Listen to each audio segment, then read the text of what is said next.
आज मैं तुमसे एक ऐसा जुमला शेयर करने वाला हूं जो तुम्हारी आधी टेंशन खत्म कर देगा। रेडी? Let them. बस दो लफ्ज, लेट देम।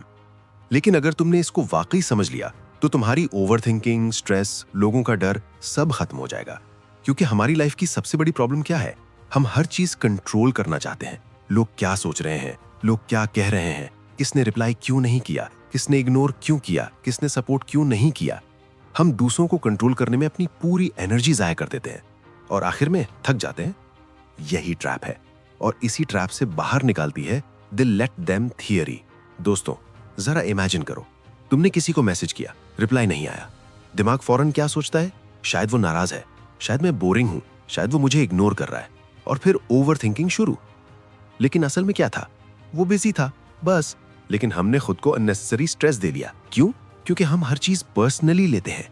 मेल रॉबिन्स कहती है, लाइफ तब इजी होती है जब तुम ये मान लो कि तुम सबको कंट्रोल नहीं कर सकते। लोग अपनी मर्जी से चलेंगे, लोग अपनी सोच से फैसले करेंगे, और जितना तुम उन्हें कंट्रोल करने की कोशिश करोगे उतना ही फ्रस्ट्रेटेड होगे। तो सोल्यूशन क्या है? Simple, let them. अगर कोई तुम्हें इग्नोर करे, लेट देम। अगर कोई लाइक ना करे, लेट देम। अगर कोई सपोर्ट ना करे, लेट देम। अगर कोई छोड़कर चला जाए, लेट देम। क्योंकि हकीकत यह है कि जो लोग तुम्हारी वैल्यू समझते हैं वो रहेंगे, जो नहीं समझते वो वैसे भी नहीं रहने वाले। तो फिर जबरदस्ती क्यों? दोस्तों, हमारी सबसे बड़ी प्रॉब्लम यह है कि हम लोगों को खुश करने में अपनी जिंदगी जाया कर देते हैं। People pleasing. हम नो नहीं बोल सकते, हम हर किसी को इंप्रेस करना चाहते हैं। हम डरते हैं कि लोग क्या कहेंगे, और इसी डर में हम अपनी हैप्पीनेस सैक्रिफाइस कर देते हैं। मेल रॉबिन्स कहती है, stop chasing approval, start choosing yourself. क्योंकि जब तक तुम सबको खुश करने की कोशिश करोगे तुम खुद कभी खुश नहीं रहोगे। एक पावरफुल एग्जांपल सुनो। फर्ज करो तुम जिम ज्वाइन करते हो। दोस्त हंसते हैं, क्या करेगा जिम जाके। फैमिली कहती है, वक्त जाया मत करो।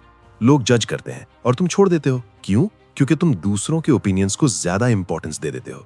लेकिन लेट देम थियरी क्या कहती है? उन्हें हंसने दो, लेट देम लाफ।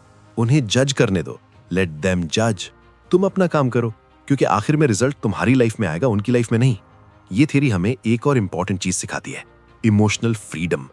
जब तुम दूसरों के एक्शंस को कंट्रोल करना छोड़ देते हो तो तुम्हारे दिल का बोझ हल्का हो जाता है। न जेलसी, न कंपैरिजन, न रिजेंटमेंट, सिर्फ सुकून। क्योंकि तुम एक्सेप्ट कर लेते हो लोग ऐसे ही हैं और ये ठीक है।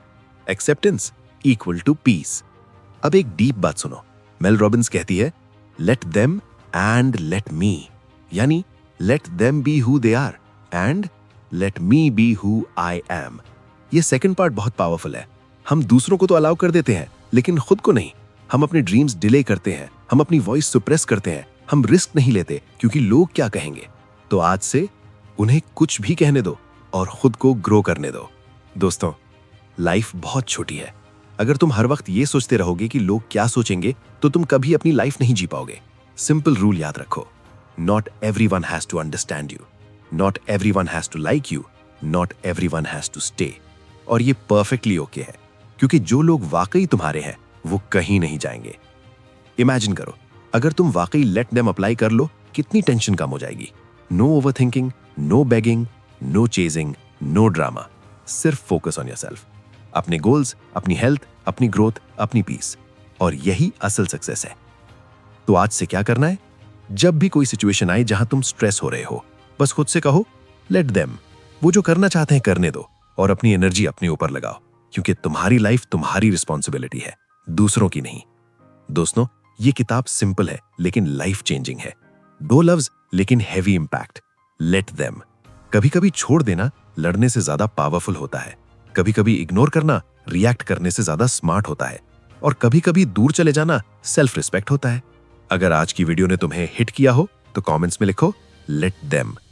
लाइक करो, शेयर करो, सब्सक्राइब करो, और याद रखो, जब तुम दूसरों को छोड़ देते हो तो असल में तुम खुद को आजाद कर देते हो। अल्लाह हाफिज दोस्तों, मिलते हैं नेक्स्ट वीडियो में।